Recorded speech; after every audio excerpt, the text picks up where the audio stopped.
Welcome back. In this video, we will be discussing the three persuasive appeals and examining how these appeals relate to the rhetorical triangle covered previously, as well as how these factor into a rhetorical analysis. So to review what we covered in the last video, we discussed the rhetorical triangle, which is the mechanism by which we can unpack the rhetorical situation. And so we always have a speaker or writer. Speaker or writer communicates to an audience. And there's always a subject that is part of the message that is being communicated to the audience. So we have the speaker or writer communicating. The speaker or writer uses rhetorical strategies to appeal to the audience. And these strategies are also affected by the medium through which the speaker or writer communicates to the audience. And so the goal of rhetorical analysis is to identify what these rhetorical strategies are and to discover why and how they're used to appeal to the audience. And so by doing this, we can discover things about what the audience prefers, what rhetorical strategies are most effective, and so on and so forth. Now, most rhetorical strategies, if not all of them, fall under three large categories, what we consider the persuasive appeals. And these appeals have their roots with the Greek philosopher Aristotle. So Aristotle defined persuasion and discusses these three appeals as being kind of tentpoles of persuasion in general. And so these three appeals are ethos, pathos, and logos. So these three kind of broad categories of rhetorical strategies encompass essentially all the various rhetorical strategies and appeals that one may use, whatever the text or medium is. So briefly, ethos refers to appeals to credibility. So in this case, a writer or speaker will try to emphasize his or her credentials, his or her experience, and so on, to make the audience invest in his or her message and find him or her trustworthy. Pathos is an appeal to emotions. We typically see pathos used to appeal to an audience's feelings, to get them emotionally connected or invested in a certain message. And we usually see pathos as being one of the most frequent, if not the most frequent, of the three appeals. And logos is an appeal to logic and rationality. So typically logos takes the form of facts and data, as well as rational arguments. So again, most if not all rhetorical strategies will fall under at least one of these categories. Typically there is overlap between the three. So if someone is appealing to ethos, there typically is also an appeal to pathos somewhere embedded in there. There can be pathos overlapping with logos, logos overlapping with ethos. All three can be used at once in a given rhetorical strategy. It simply depends on the intent and approach, of the writer or speaker. So depending on the audience, as always, the audience may respect appeals to ethos more, appeals to pathos. They may respect appeals to logos more, depending on the context. For example, a more educated or academic audience will likely want to see more data. They'll want to see more facts. They'll want to see more rational arguments, and they'll want to see less emphasis on emotional arguments. Whereas if we expand the audience, right? If we look at a less educated audience, one who may not be able to grasp some of the finer data points, pathos might be more effective because we know that emotional appeals, everyone can relate to those.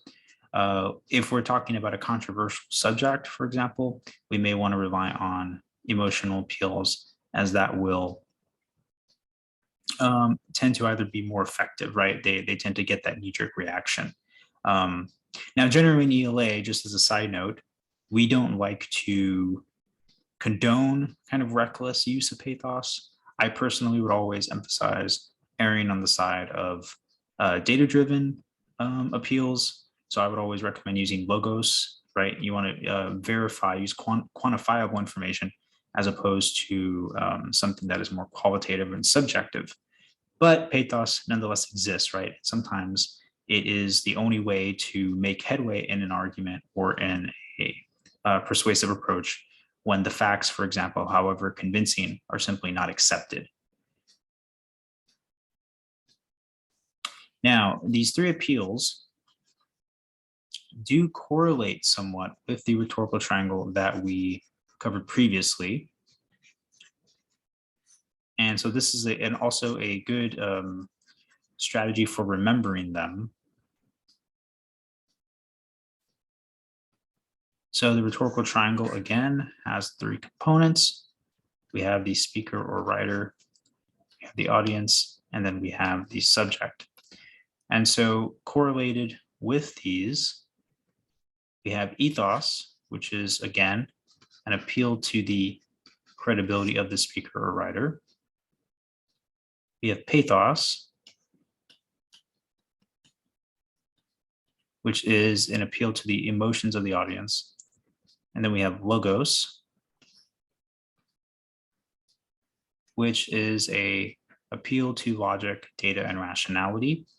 We correlate logos with the subject because typically the subject of the message has no agenda in and of itself. The speaker or writer is trying to promote a certain message for an agenda, but the subject is neutral, right? The message cannot, by its very nature, have an agenda. It cannot have a preference. It cannot have a bias. And so logos is similar to that. Data is data. It is interpreted by speaker writers and audiences. And so it is given value by them. It does not inherently have value or meaning. That must be imbued by the agents reviewing the information. So keeping in mind the rhetorical triangle, one will always keep in mind the persuasive appeals. And so the important thing to understand is that these persuasive appeals are being used anytime that persuasion is being carried out. And as we know when we discussed rhetoric previously, persuasion is almost always being carried out because any form of communication carries some kind of inherent persuasive component. Just to greet someone, for example, brings with it the expectation that one will be greeted back. That means that one must convince, quote unquote, the other person to greet him or her. So persuasion is always an effect, and therefore the three appeals are also an effect. Understanding these appeals and how they're used and why they are used can immensely help with understanding rhetorical analysis. So some takeaways before we close this video. Like we mentioned, pathos is an emotional appeal. We typically see pathos as one of the most frequent and effective of the three appeals used. Oops. Excuse me. So we have pathos, and this typically is the most common and effective. The reason being is that emotions are very powerful. We feel very deeply. We tend to be very vulnerable when our emotions are targeted. And if we are not disciplined enough, we can be very easily swayed by emotional arguments. So you'll typically see that when someone is trying to promote something, they will use emotional appeals. And again, this changes depending on the form of the text or the persuasive approach, but emotional appeals will usually be embedded in there. And they will be a way of kind of disarming the audience or making him or her more invested in the message. Logos, by comparison, does not rely on emotional appeals, right? It is an appeal to logic and reasoning.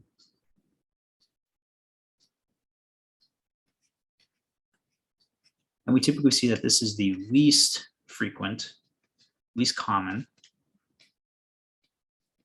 and also sometimes the least effective, which seems ironic because one would imagine that A appeal that relies on quantifiable information would actually be more effective. How can one argue against data?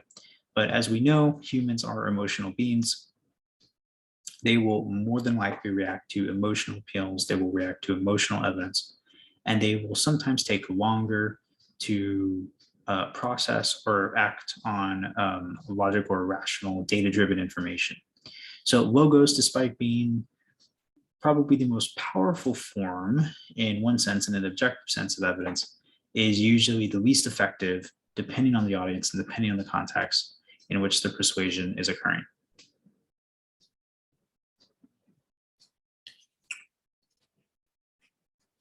So with that said, we've now covered in broad strokes the three major appeals.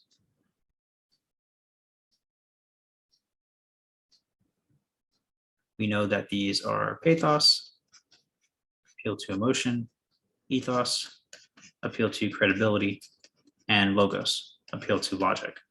In the subsequent videos in this series, we will be dissecting each of these in particular, and we will be looking at different examples by which one may use pathos, ethos, and logos in different rhetorical contexts. So I hope to see you then.